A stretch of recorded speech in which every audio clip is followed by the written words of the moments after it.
ಒಂದು ಯುದ್ಧ ನಡೀತಾ ಇದೆ. ಈ ಯುದ್ಧಕ್ಕೆ ಯಾವ ಗಡಿ ಇಲ್ಲ, ಯಾವ ಸೈನ್ಯ ಕಾಣಲ್ಲ, ಯಾವ ಗುಂಡಿನ ಶಬ್ದನೂ ಕೇಳಲ್ಲ. ಆದರೂ ಈ ಯುದ್ಧ ಪ್ರತಿ ರಾತ್ರಿ ನೀವು ಹಾಸಿಗೆಯ ಮೇಲೆ ಮಲಗಿದಾಗ ಕಣ್ಣು ಮುಚ್ಚೋಕ್ಕಿಂತ ಮುಂಚೆ ನಡೀತಾ ಇದೆ. ಒಂದು ಕಡೆ ನಿಂತಿದೆ ನಿಮ್ಮ ಜೀವನ, ನಿಮ್ಮ ಸಂಬಳ, ನಿಮ್ಮ ಮನೆ, ನಿಮ್ಮ ಕಾರ್. ಇನ್ನೊಂದು ಕಡೆ ನಿಂತಿದೆ ಒಂದು ಅದೃಶ್ಯ ಪ್ರತಿಸ್ಪರ್ಧಿ, ನಿಮ್ಮ ಕೊಲೀಗ್ನ ಹೊಸ ಕಾರ್, ನಿಮ್ಮ ಸಂಬಂಧಿಕನ ಹೊಸ ಮನೆ, ನಿಮ್ಮ ಕ್ಲಾಸ್ಮೇಟ್ನ ವಿದೇಶ ಪ್ರವಾಸ. ಈ ಯುದ್ಧ ಎಲ್ಲಿ ನಡೀತಿದೆ ಗೊತ್ತಾ? ಬಂದೂಕಿನ ಮೈದಾನದಲ್ಲಿ ಅಲ್ಲ, ಅದು ನಿಮ್ಮ ಮೆದುಳಿನ ಒಳಗೆ. ರಾತ್ರಿ 2 ಗಂಟೆಗೆ ನಿದ್ದೆ ಬರದೆ ಹೊರಲಾಡ್ತಿರೋ ಆ ಕ್ಷಣದಲ್ಲಿ ನಡೀತಿದೆ.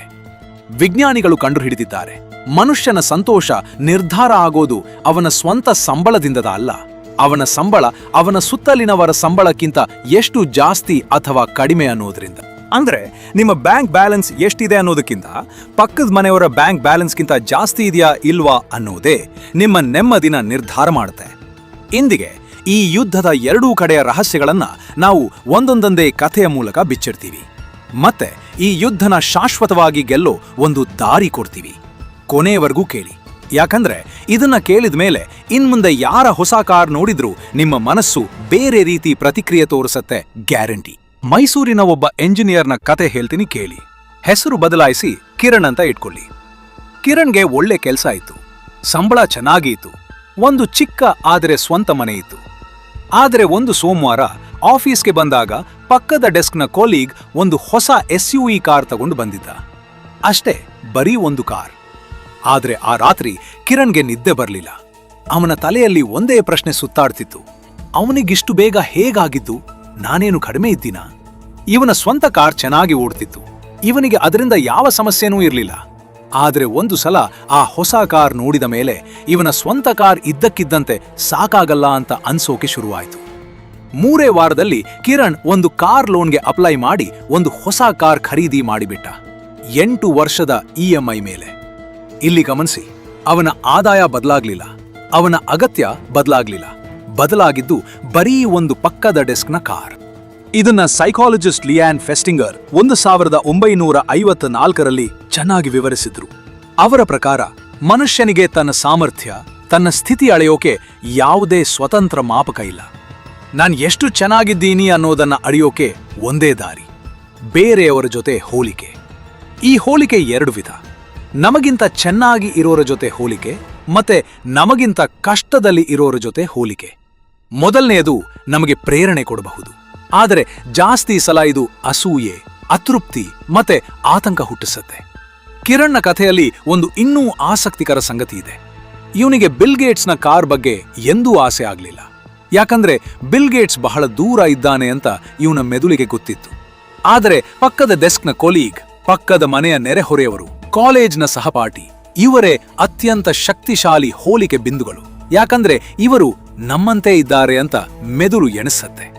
ಇದನ್ನ ಪ್ರಾಕ್ಸಿಮಿಟಿ ಎಫೆಕ್ಟ್ ಅಂತ ಕರೀತಾರೆ. ಮತ್ತೆ ಇದು ಎಷ್ಟು ಶಕ್ತಿಶಾಲಿ ಅಂದ್ರೆ, ಒಂದು ಸಂಶೋಧನೆ ಪ್ರಕಾರ ಲಾಟರಿ ಗೆದ್ದ ಒಬ್ಬರ ಪಕ್ಕದ ಮನೆಯವರು ಕೂಡ ಕೆಲವು ವರ್ಷಗಳಲ್ಲಿ ಜಾಸ್ತಿ ಸಾಲ ಮಾಡ್ತಾರೆ, ಆ ನೆರೆಹೊರೆಯವರ ಹೊಸ ಕಾರ್, ಹೊಸ ಮನೆ ನೋಡಿ. ಇಲ್ಲಿ ಇನ್ನೂ ಆಳಕ್ಕೆ ಹೋಗೋಣ. ಹುಬ್ಬಳ್ಳಿಯ ಒಬ್ಬ ಡಾಕ್ಟರ್ ಒಂದು ಸಣ್ಣ ಪಟ್ಟಣದಲ್ಲಿ ಕ್ಲಿನಿಕ್ ನಡೆಸ್ತಿದ್ರು, ಚೆನ್ನಾಗಿ ಸಂಪಾದನೆ ಮಾಡ್ತಿದ್ರು. ಅಲ್ಲಿ ಅವರೇ ದೊಡ್ಡ ಡಾಕ್ಟರ್.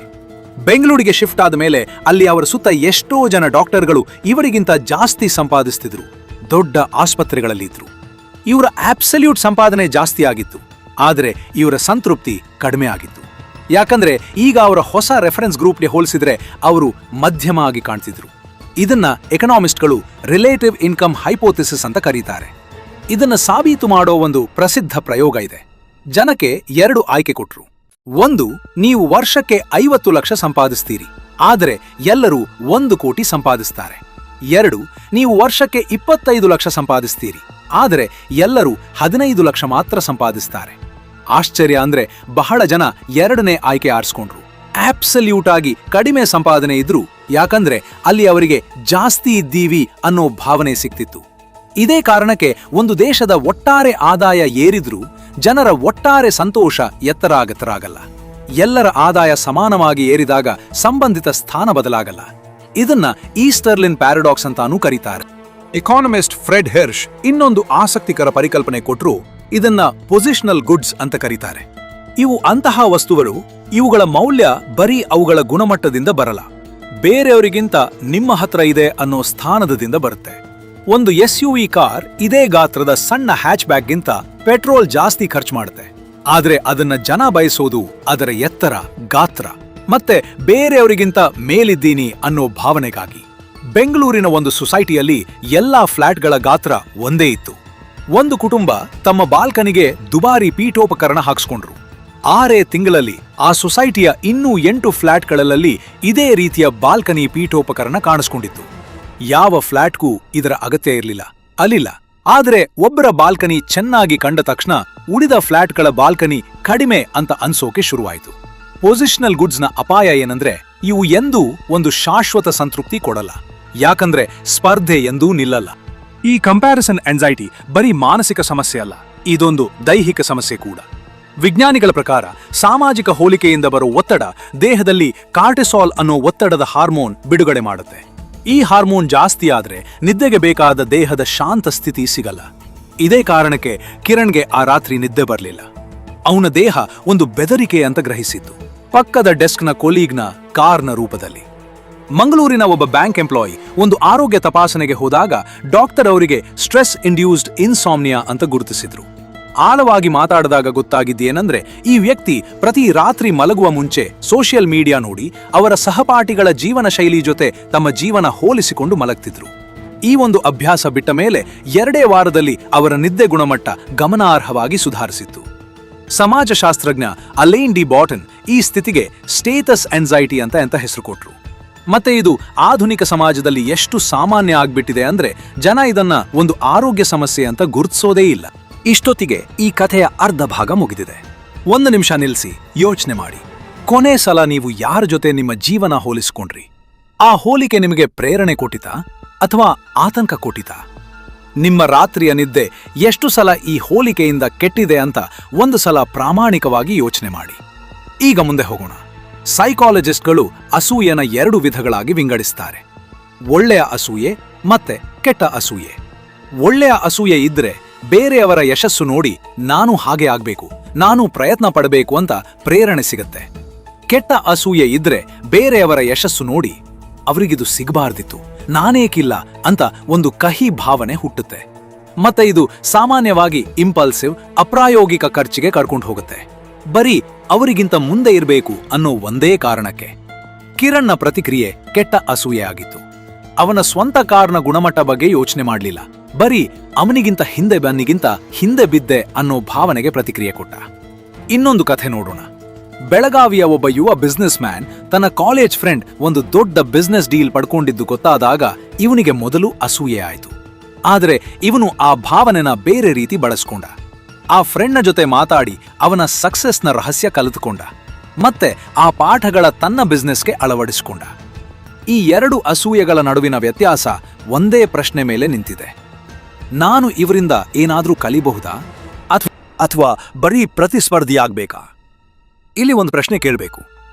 ನಾವು ಯಾಕೆ ಯಾವಾಗ್ಲೂ ನಮಗಿಂತ ಮೇಲಿರೋ ಜನರ ಜೊತೆ ಹೋಲಿಕೆ ಮಾಡ್ತೀವಿ, ಕೆಳಗಿರೋ ಜನರ ಜೊತೆ ಯಾಕೆ ಮಾಡಲ್ಲ? ಮನುಷ್ಯನ ಮೆದುಳು ಸ್ವಾಭಾವಿಕವಾಗಿ ತನಗಿಂತ ಮೇಲಿರೋ ಜನರ ಗಮನ ಸೊಳೀತಾ ಇರುತ್ತೆ, ಯಾಕಂದ್ರೆ ಇದನ್ನ ಒಂದು ಬೆದರಿಕೆ ಅಥವಾ ಸ್ಪರ್ಧೆ ಅಂತ ಗ್ರಹಿಸ್ತದೆ.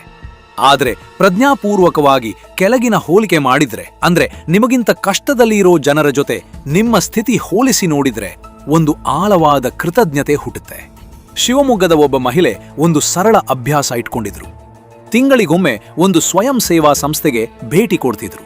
ಅಲ್ಲಿ ಬಡ ಮಕ್ಕಳಿಗೆ ಪಾಠ ಹೇಳಿಕೊಡ್ತಿದ್ರು. ಈ ಒಂದು ಅಭ್ಯಾಸ ಅವರ ಸ್ವಂತ ಆರ್ಥಿಕ ಚಿಂತೆಗಳ ಬಗ್ಗೆ ಒಂದು ಹೊಸ ದೃಷ್ಟಿಕೋನ ಕೊಟ್ಟಿತ್ತು.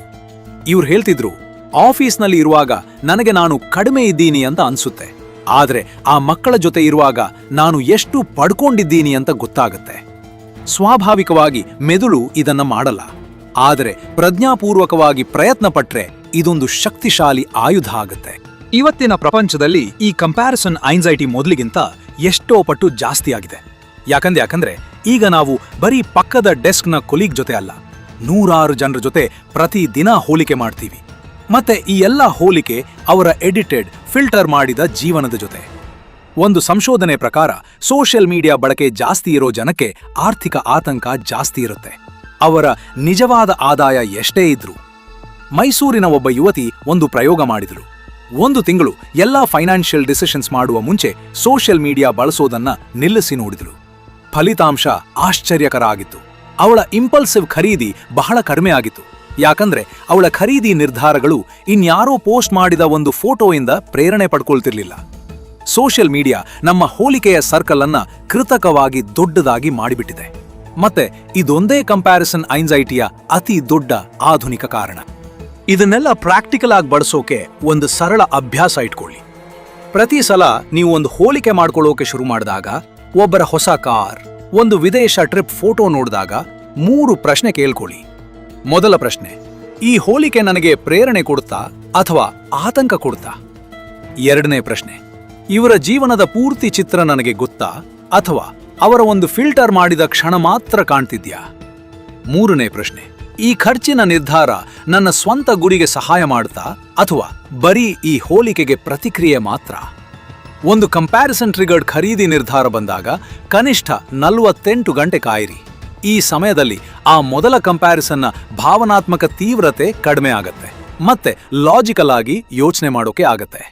ಬೇರೆಯವರ ಜೊತೆ ಹೋಲಿಕೆ ಮಾಡೋ ಬದಲು 1 ವರ್ಷ ಹಿಂದಿನ ನಿಮ್ಮ ಸ್ವಂತ ಜಾರ್ಥಿಕ ಸ್ಥಿತಿಯ ಜೊತೆ ಈಗಿನ ಸ್ಥಿತಿ ಹೋಲಿಸಿ.